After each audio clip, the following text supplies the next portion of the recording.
ان الحمد للہ وحدہ والصلاة والسلام علی من لا نبی بعد اما بعد اعوذ باللہ من الشیطان الرجیم بسم اللہ الرحمن الرحیم فنجعل لعنت اللہ علی الکاذبین صدق اللہ مولانا العظیم۔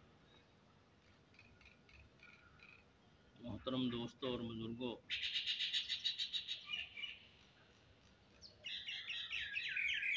چند دن پہلے بندہ ناچیز نے مفتی محمد عاطف حنفی صاحب کے ایک کلپ کا جواب ریکارڈ کروایا تھا، اور اس میں مفتی صاحب کے 5 جھوٹ جو انہوں نے ایک ہی سانس میں اپنے بیان میں بولے تھے، ان کی نشاندہی کی۔ میں نے پہلے بھی عرض کیا تھا کہ پہلے میں ان حضرات کے جھوٹ جو ہیں وہ آپ لوگوں کے سامنے لاؤں گا، پھر باقی جو ان کے مزید شبہات ہیں ان کا جواب بھی انشاءاللہ دوں گا۔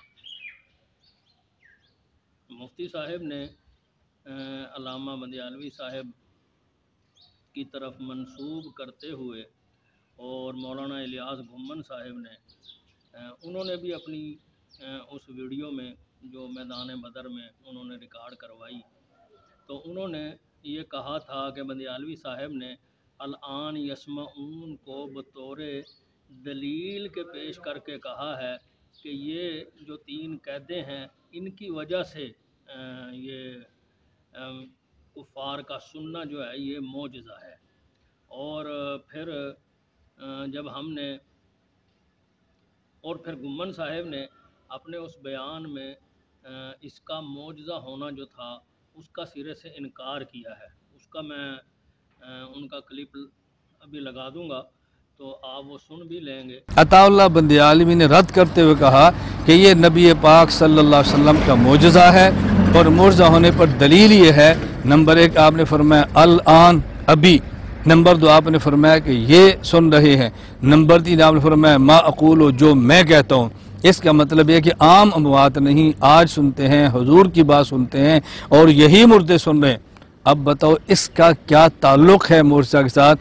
بات اچھی طرح ذہن نشین فرما لیں، رسول اکرم صلی اللہ علیہ وسلم کا ان سے گفتگو کرنا یہ بھی معجزہ نہیں ہے، اور ان کا پیغمبر پاک گفتگو سن لینا یہ بھی معجزہ نہیں ہے۔ گھمن صاحب نے کلیب بدر کے واقعہ کا معجزہ ہونا اس کا انکار کیا ہے، اور جب انہوں نے اس کا انکار کیا اور ہم نے اس پر گرفت کی تو ان کے ایک شاگرد اور ان کے ادارہ کے مفتی محمد عاطف حنفی صاحب نے کہا کہ نہیں، گھمن صاحب نے اس کے معجزہ ہونے کا انکار نہیں کیا ہے، اور پھر انہوں نے بھی بندیالوی صاحب کی طرف نسبت کرتے ہوئے اسی بات کو دہرایا کہ ان 3 قیدوں کی وجہ سے بندیالوی صاحب نے کہا ہے کہ یہ معجزہ ہے۔ آپ بندیالوی صاحب کا کلپ بھی میں یہاں لگا دوں گا، اس کو سنیں گے آپ کہ انہوں نے اس کے جو بات کی وہ انہوں نے صرف اتنا کہا تھا کہ یہ جو کلیب بدر کا واقعہ ہے یہ معجزہ ہے۔ یہ میرے آقا کا معجزہ تھا، معجزہ تن ان کو سنایا گیا، کس طرح لکڑی کے تنے کے ساتھ میرے آقا نے گفتگو کی تھی۔ یہاں ان کی بات ختم ہو گئی۔